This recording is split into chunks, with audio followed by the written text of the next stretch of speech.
Et coucou tout le monde, aujourd'hui on se retrouve pour une vidéo un petit peu spéciale et qui ne concernera absolument pas le scrap. Alors vous savez que moi j'adore blablater, jacasser, tout ce que vous voulez, donc là je vais me faire plaisir. J'essaierai même de voir de pas trop couper au montage pour que vous compreniez à quel point je parle. Je suis fatigante. Déjà tout d'abord, et c'est quand même un petit peu important parce que j'ai quand même un petit peu du retard, voire beaucoup de retard. Je voulais vous présenter mes meilleurs vœux pour cette année 2020. Donc je vous souhaite la santé parce que surtout dans le contexte actuel, c'est quand même le plus important. Du bonheur bien sûr, de la douceur et de très belles créations pour nous les scrappeurs et les scrappeuses. Et puis pour tous ceux qui font des loisirs créatifs autres que le scrap, voilà, des créations qui nous fassent plaisir, qui nous détendent et qui nous réjouissent. Donc on va passer au vif du sujet. Donc déjà, ça me permet à moi de vous expliquer pourquoi pendant quasiment un mois, je vous ai un petit peu abandonné. Alors il y a eu de la fatigue et de la fainéantise aussi, hein, parce que je suis aussi un petit peu feignante. Donc pour essayer de remettre dans le contexte, j'ai besoin de faire un petit historique. Donc il faut savoir qu'il y a 2 ans et demi, j'ai eu un cancer du sein qui a débouché sur une mastectomie, c'est-à-dire l'ablation totale du sein et un curetage des ganglions, c'est-à-dire comment enlever aussi quelques ganglions lymphatiques au niveau de l'aisselle. Donc suite à ça, il y avait plusieurs traitements possibles et comme j'ai quand même un ange gardien qui me protège énormément et qui doit se languir, mais alors je vous promets d'être à la retraite parce que il en peut plus. J'ai eu quand même beaucoup de chance dans ce qui aurait dû être un petit peu plus grave. On est resté du pire on est passé ou un petit peu meilleur. Alors je dis pas que c'était super positif, hein, un cancer du sein quand vous n'avez pas 40 ans et qu'on vous enlève un sein, c'est pas facile à vivre.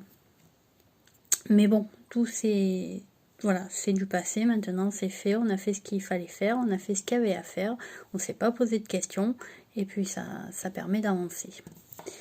Donc voilà, j'ai eu pour le coup une reconstruction.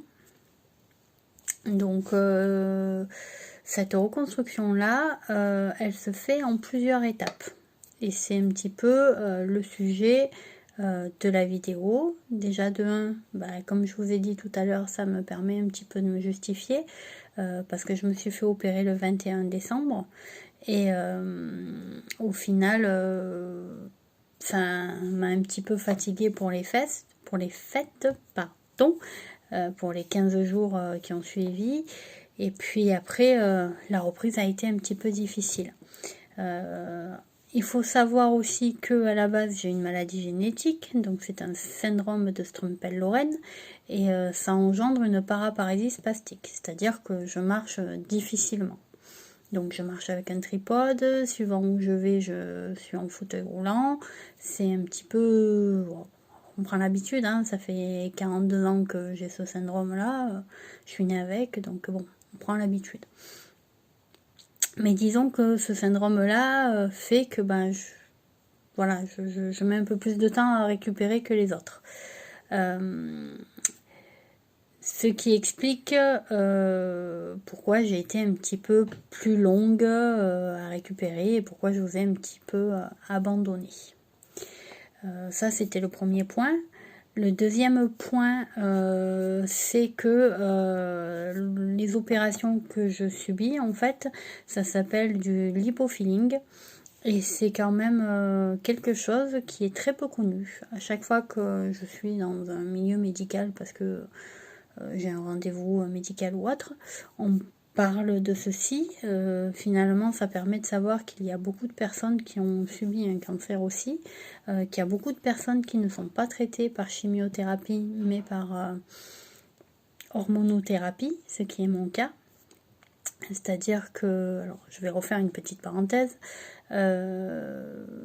quand ils m'ont enlevé le sein et les ganglions, ils hésitaient à me faire de la chimiothérapie parce qu'ils avaient peur que je n'arrive pas à assumer en fait les effets secondaires de la chimio. Qui pour moi, déjà pour quelqu'un de santé, on va dire, pas trop fragile, qui n'ont pas trop de difficultés à se mouvoir, c'est assez compliqué.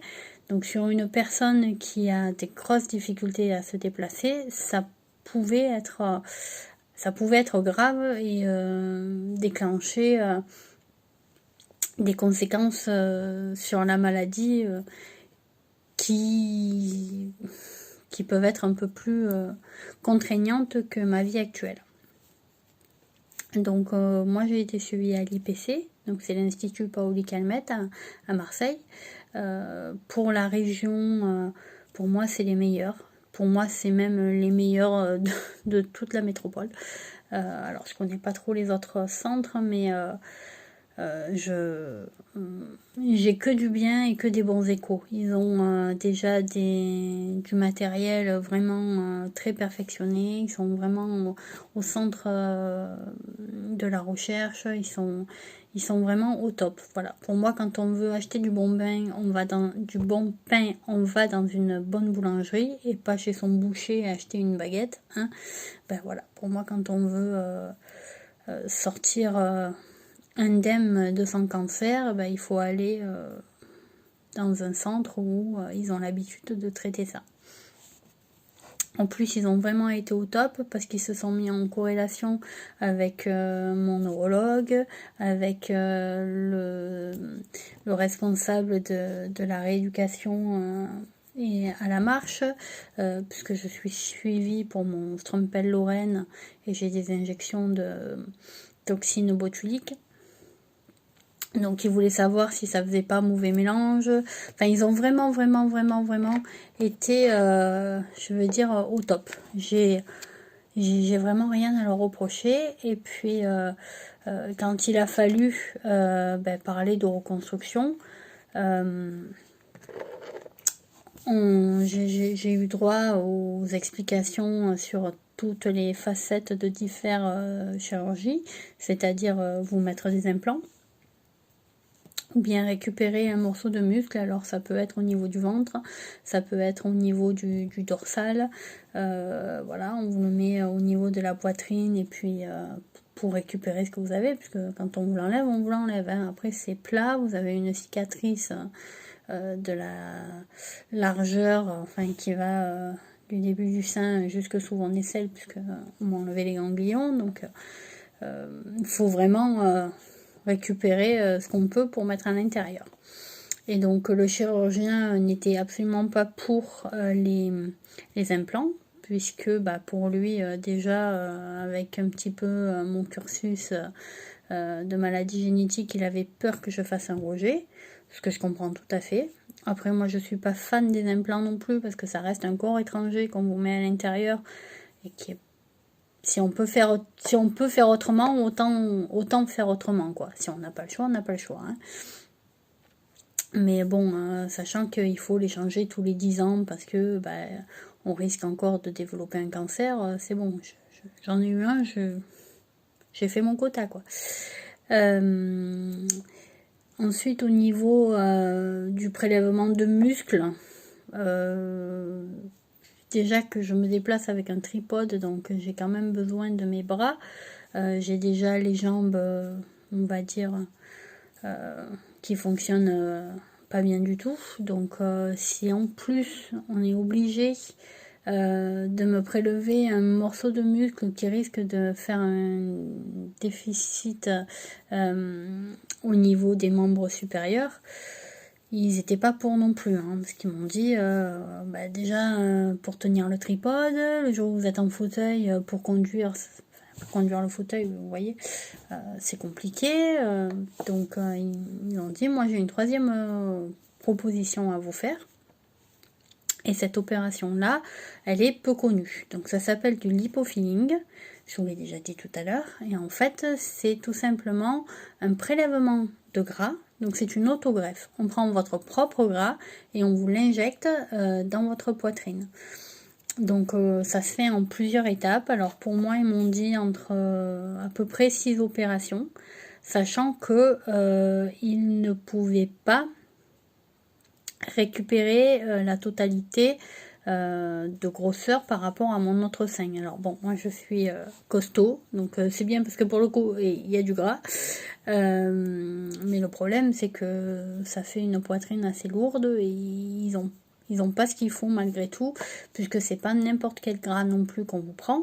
Donc ça fait un peu comme un petit aspirateur si vous voulez au niveau du ventre, ou alors au niveau des hanches, des cuisses, des poignées d'amour, voilà. Là où il y a du gras possible à récupérer, on met des petits tubes, ça aspire la graisse, ça la traite, donc ça passe en centrifugeuse, etc. Je sais pas trop exactement. Et ensuite, il récupère cette graisse traitée et il vous l'injecte dans la poitrine.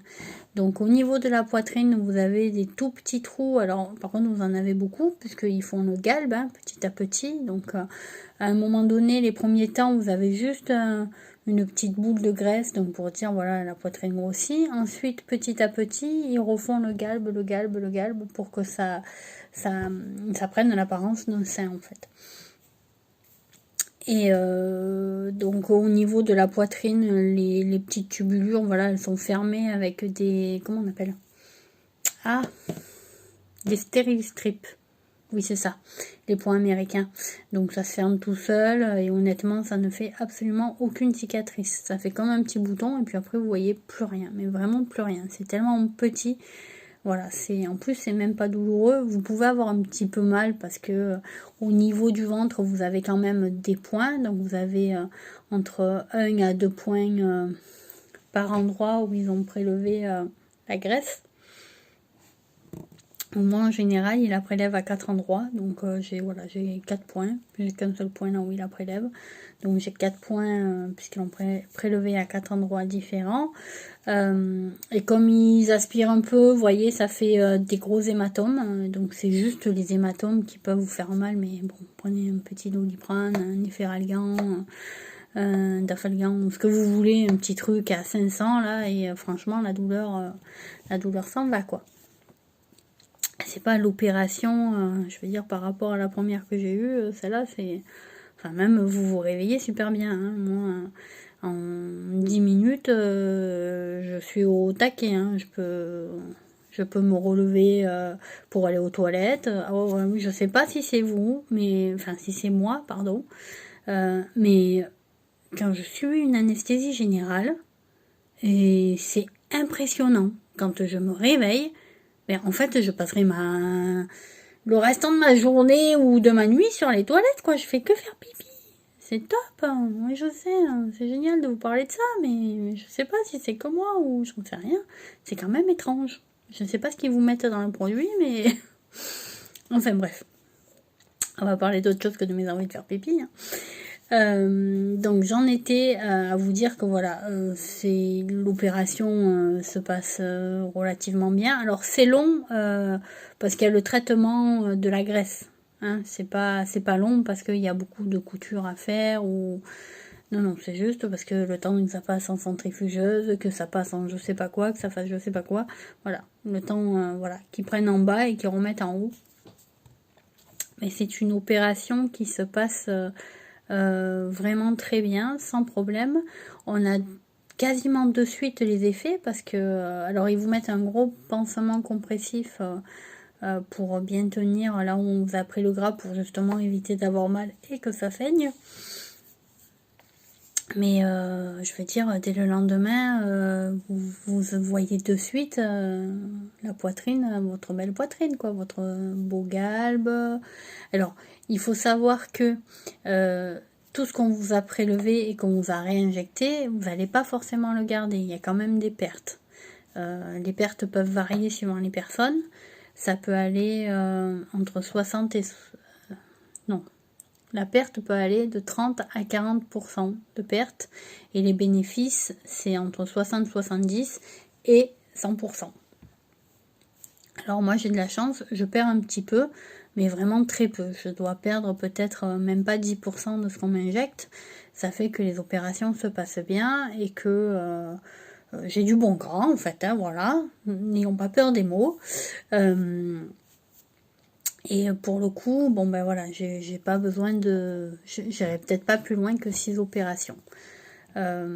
Après, sachant qu'il faudra, comme ils m'ont dit, ils n'arriveront pas à récupérer la grosseur par rapport à l'autre, donc il faudra réduire le deuxième.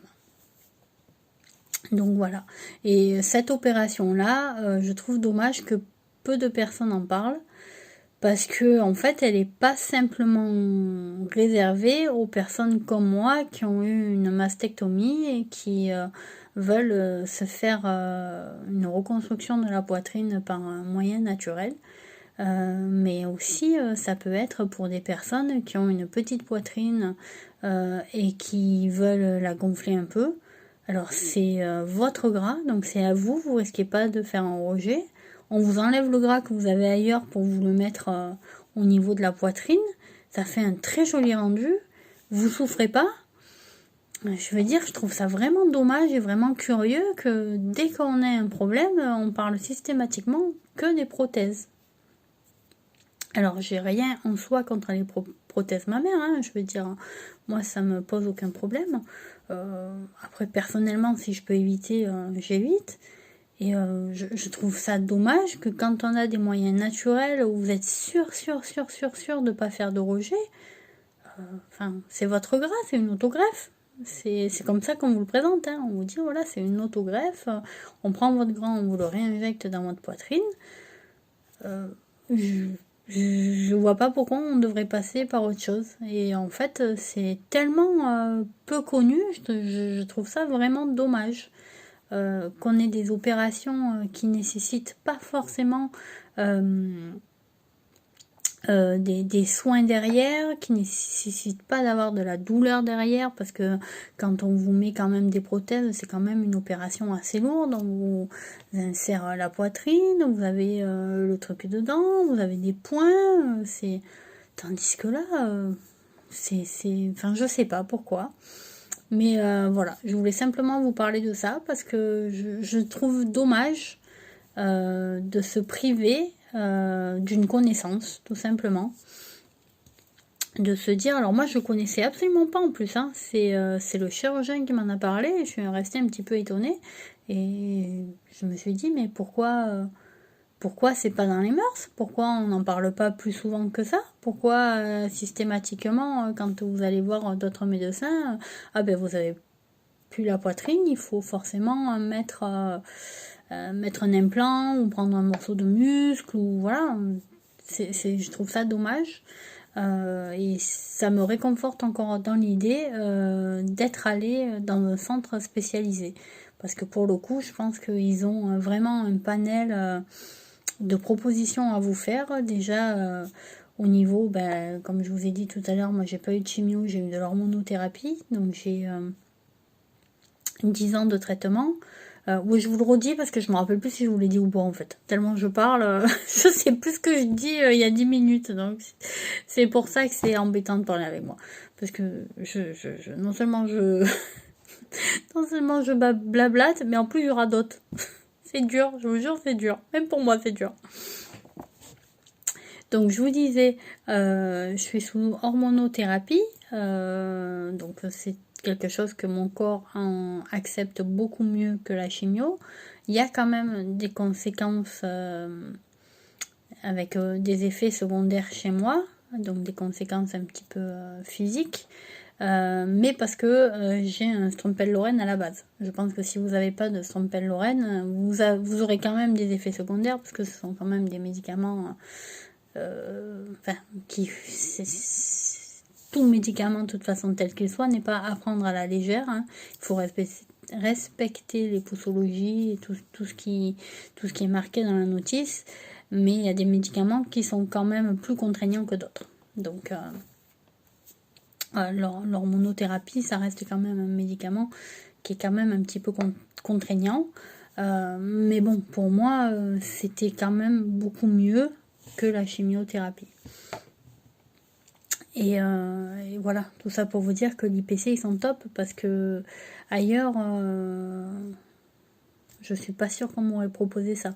le gynécologue qui me suivait à la base, il n'était pas à l'IPC, il était à la conception, et il m'avait parlé d'un protocole avec chimio. Alors, je suis pas allée, pour le coup, me faire traiter chez eux, mais je suis allée à l'IPC, c'est par choix, non pas par rapport à la capacité de ces personnes-là à me soigner, hein. Ça n'a aucun rapport et je ne me permettrai pas de juger parce que je ne connais pas leur capacité là-dessus.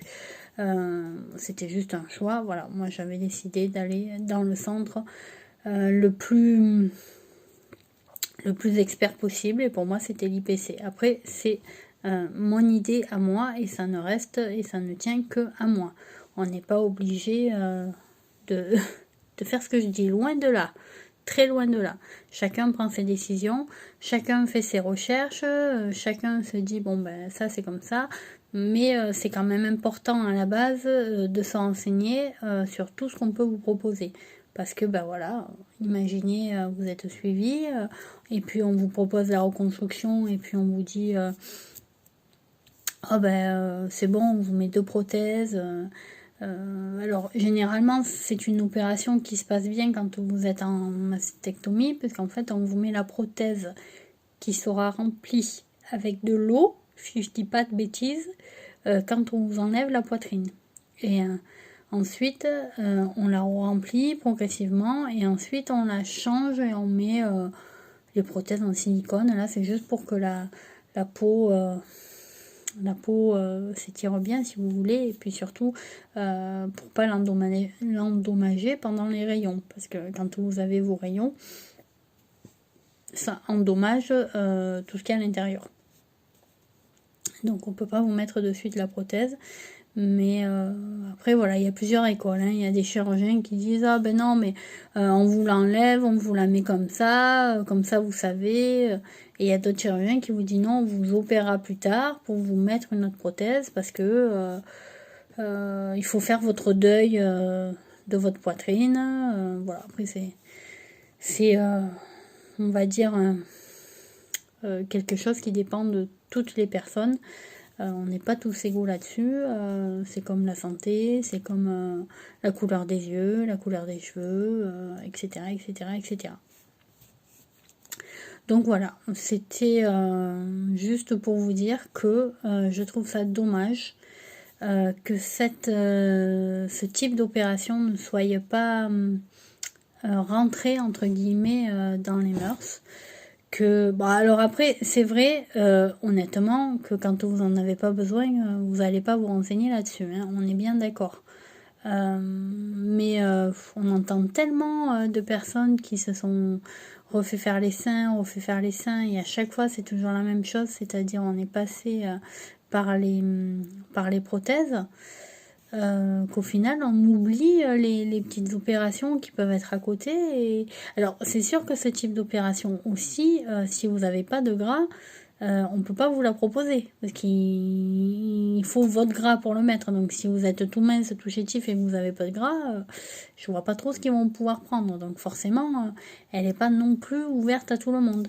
Mais quand on est comme moi, qu'on est bien portant, ou bien même si on est mince mais qu'on a un petit peu je sais pas, de la cellulite ou un petit peu, pas forcément en étant gros comme je suis, mais en étant mincouillette, on va dire, voilà, ça, c'est une possibilité pour avoir cette graisse-là et refaire sa poitrine. Voilà. Et en plus, c'est une opération qui n'est pas spécialement réservée, comme je vous dis, à la reconstruction suite à une mastectomie. Vous pouvez la faire parce que vous avez un complexe. C'est aussi important de savoir gérer ces complexes. Et moi, je jette pas la pierre aux gens qui se font faire à la poitrine, parce que si ça les complexe, c'est dur de vivre tous les jours avec quelque chose qui nous fait horreur. C'est franchement, j'encourage même les gens à aller au-delà, quoi, à apprendre à s'accepter, et puis s'ils peuvent modifier leur complexe, s'ils ont cette opportunité-là et cette chance-là, je vois pas pourquoi ils s'en passeraient, quoi. Donc bon, j'espère que j'ai fait un petit peu le tour. Alors voilà, c'est du lipofilling. Si jamais, malheureusement, ce que je ne souhaite absolument pas et que je n'espère absolument pas pour vous, mais si jamais dans votre entourage vous avez des problèmes, ou vous connaissez quelqu'un qui connaît quelqu'un qui connaît quelqu'un qui voilà qui doit faire un choix et qui connaît pas ce type d'opération, bah il faudrait juste lui dire de se renseigner et de lui donner le nom, parce que honnêtement c'est quelque chose de naturel, c'est quelque chose de doux. Alors c'est sûr qu'il faut être patient. Suivant les chirurgiens, il y en a qui vous font 3 opérations dans l'année. Moi, le mien, il ne voulait en faire que 2. Et je suis assez d'accord avec lui. Déjà, 3 opérations à l'année, ça fait quand même 3 anesthésies générales. Et ensuite, lui, il préfère attendre que la graisse ait vraiment pris sa place. Parce que vous risquez, si vous en faites 3 dans l'année, vous n'avez pas assez entendu. Et vous risquez d'être un peu déçu si petit à petit ça part un peu plus. Tandis que là, vous savez vraiment où vous en êtes, vous savez vraiment comment vous êtes. Et puis peut-être que ça tient mieux, je ne sais pas. Moi, je sais que pour le coup, en ayant suivi ces consignes, c'est top. Après, c'est quand même quelque chose qui marche beaucoup mieux apparemment sur des personnes qui fument pas, qui boivent pas, qui se droguent pas. Après voilà, ça dépend aussi de votre facteur et de votre mode de vie derrière. Mais bon, je trouvais quand même, voilà, j'ai pris une bonne demi-heure pour vous parler de ça. Mais en même temps, moi, je suis trop contente parce que j'adore parler. Et puis, je trouve que c'était quand même un petit sujet, même si c'est pas du scrap, qui peut toujours intéresser quelqu'un. Et qui peut toujours aider quelqu'un. Et je pense que ne serait-ce que de se dire, ah bah tiens, cette personne-là, elle a eu comme moi, elle est passée par les mêmes moments que moi, et puis elle a préféré ça à ça, bah, ça peut être un petit élément dans la balance pour passer à autre chose, quoi. C'est, je pense que quand on a ce genre de réalité à laquelle on est confronté et qu'il faut se dire bon bah qu'est-ce qu'on fait, c'est bien de prendre tout le maximum, on va dire, d'avis possibles d'un côté, d'avis possibles de l'autre, d'avis possibles sur d'autres possibilités encore, et puis de voir tous les points négatifs, tous les points positifs, et ça permet de pouvoir choisir une solution qui nous convient le mieux. Donc voilà, j'ai juste fait ça pour ça, vous expliquer pourquoi je vous avais un petit peu abandonné, et puis aussi pour